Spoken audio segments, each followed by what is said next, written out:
Thank you, Malik. Can you hear me?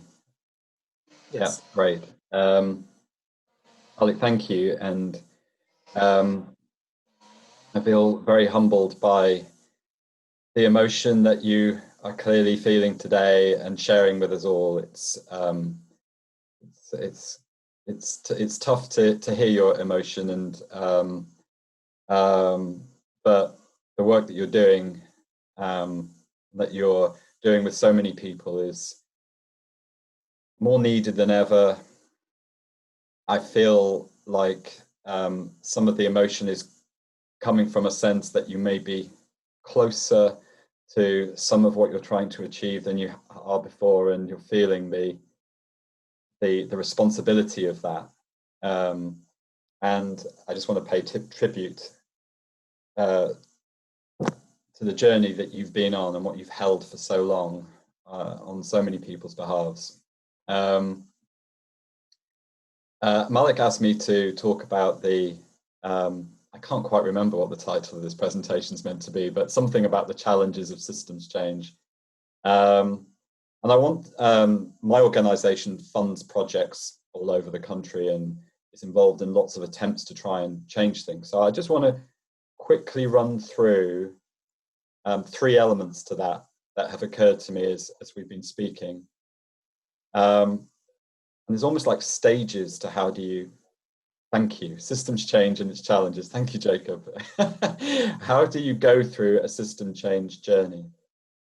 And I think the first bit is you've got to reveal the system to itself.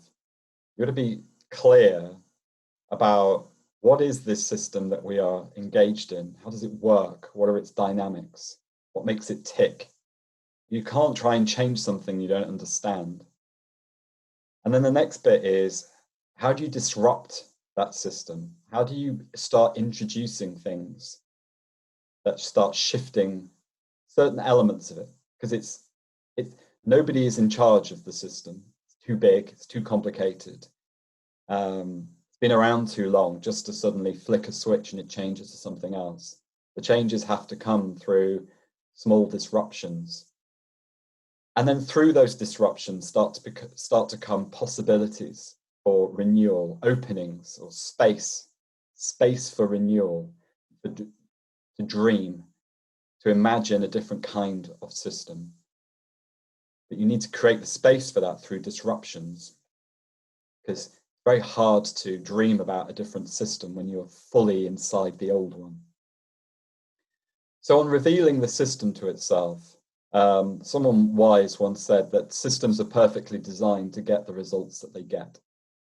The results that come out of systems are not accidents. They are an exact product, exact result of how the system is behaving. So it's not we've got a great system, but it's unfortunate that there's a disproportion of young Black men in secure mental health settings. That is a direct result of the behavior of the system. And so in revealing how that system's working, we have to look at a number of things.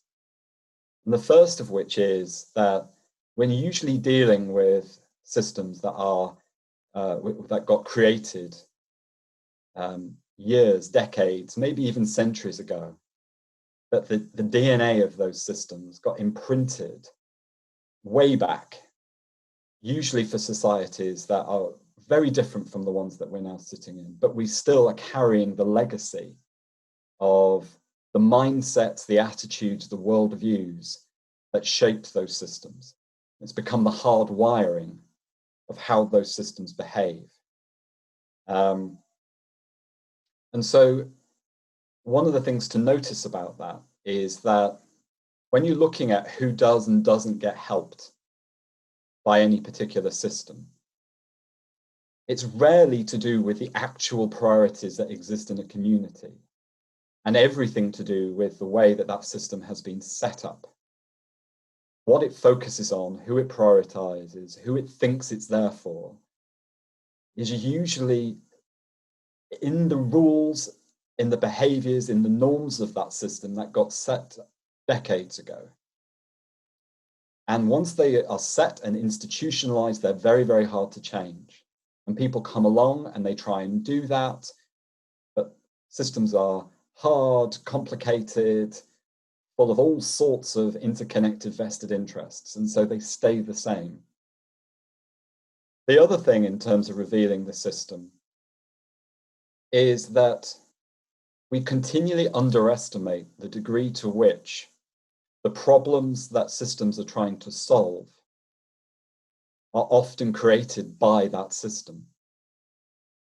Systems very often create and shape the very needs that the system is set up to deal with. You know,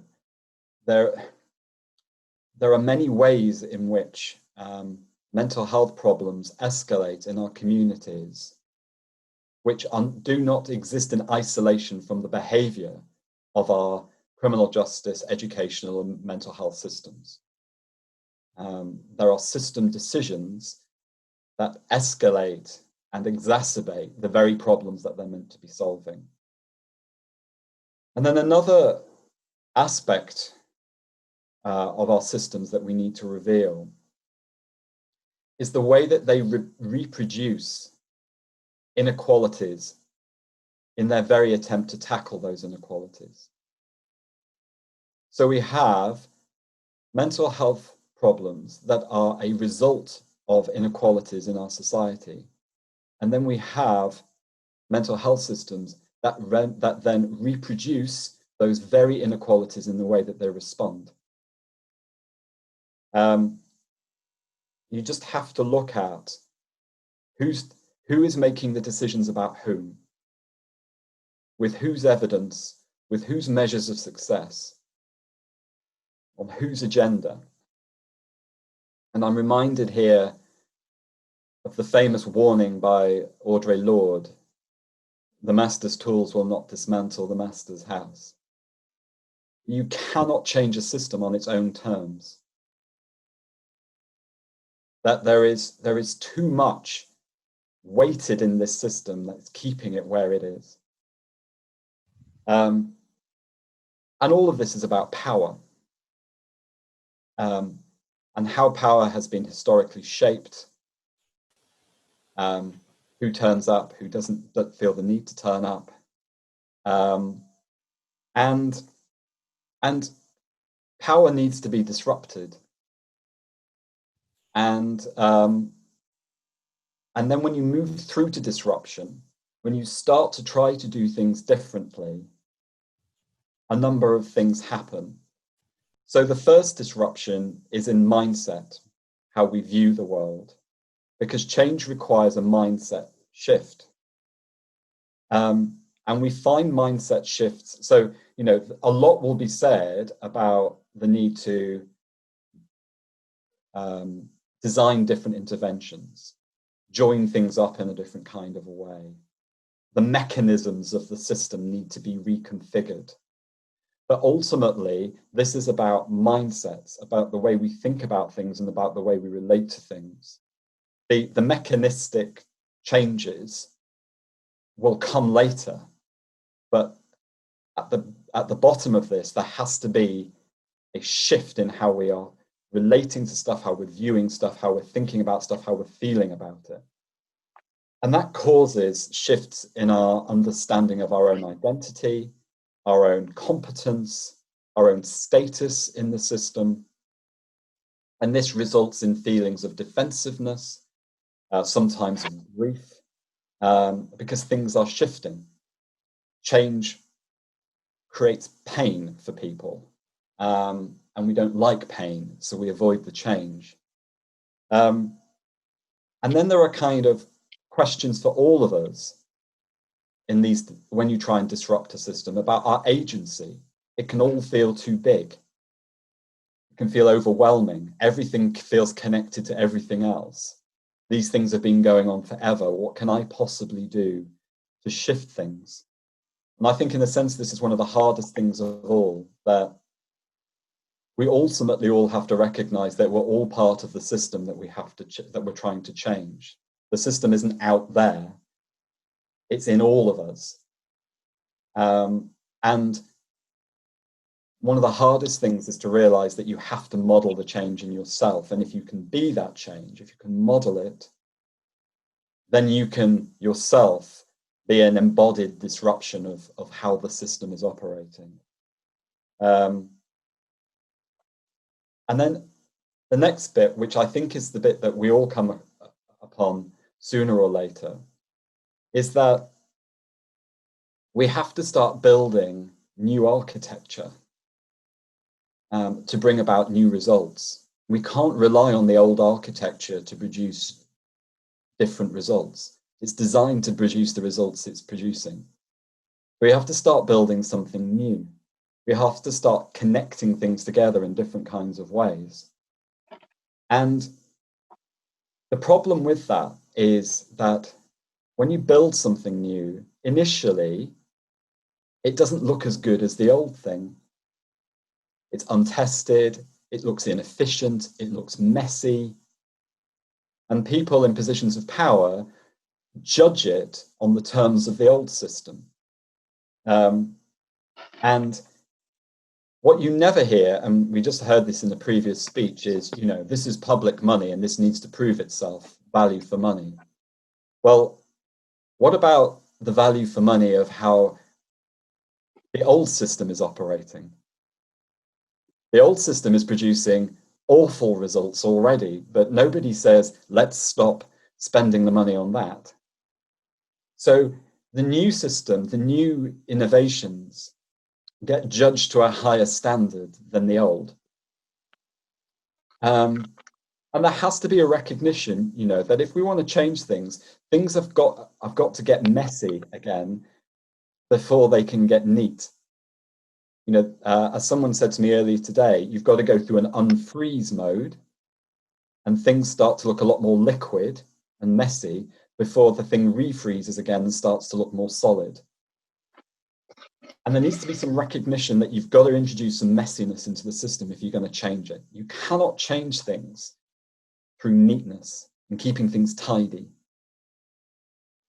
And then the final thing, and I think this is the thing that, you know, struck me most powerfully today from listening to Malik and, you know, and feeling great empathy for what Malik is experiencing, is that those who hold the risk and labor in processes of change are often those with the least resources. It astonishes me time and time again how some people are holding the weight of enormous change with very, very little resource or capacity to do so. Astonishingly resilient people and immensely resourceful people, but usually the people with the least money are doing the most work. It's almost a kind of law of change. So these are all really big challenges. And I suppose the hope, to use Malik's phrase, the hope is that these disruptions are very often worth it. When you disrupt a system, something happens within it. And what that is it releases latent energy. That when you've got a fixed way that everything's relating to each other, it holds back the energy of a huge number of people. And when you start to disrupt that and the pieces start to move, the latent energy starts to come out, the creativity, the sense of what's possible starts to be unleashed. And people start relating to each other in different ways, start looking at each other in different ways, start hearing each other in different ways. New understandings start to emerge of how things work, to the point when it becomes difficult to remember how things used to work. And we start to value different things. We start to think that this is less about distributing scarce money, and we start to think about purpose. What are we trying to achieve? What are we valuing? What is this money for? How do we use this money to enable lives to flourish rather than to keep our services going? And this is and I'll finish here. I often use the analogy of Russian dolls, you know, one doll inside another doll inside another doll. That if you view what you're trying to do, your little disruption in the system as one of those Russian dolls, what each person here is trying to do is to model a fairer and more equitable society. And the vision is one of transformation, where our mental health sits within a society that is designed to enable human flourishing rather than to produce mental distress. And so if each of us can view our contribution as one of those Russian dolls, modeling what the next doll does, what the next doll does, what the next doll does, we can start to view ourselves as a community of people who are embodying and modeling in our work, in our practice, in our relationships with each other, a society that is designed to promote our mental well-being rather than to destroy it. And we have that level of influence. And I'm seeing through all of the comments that are flowing through for Malik that none of us should feel alone in trying to do that. None of us should feel that we're carrying this on our own and for each other. And when one of us steps forward and expresses distress, it's all of our distress. And in this community, there is hope. There is real hope. And I want to thank you for allowing me to speak. It's been a privilege, and thank you for all that you're doing.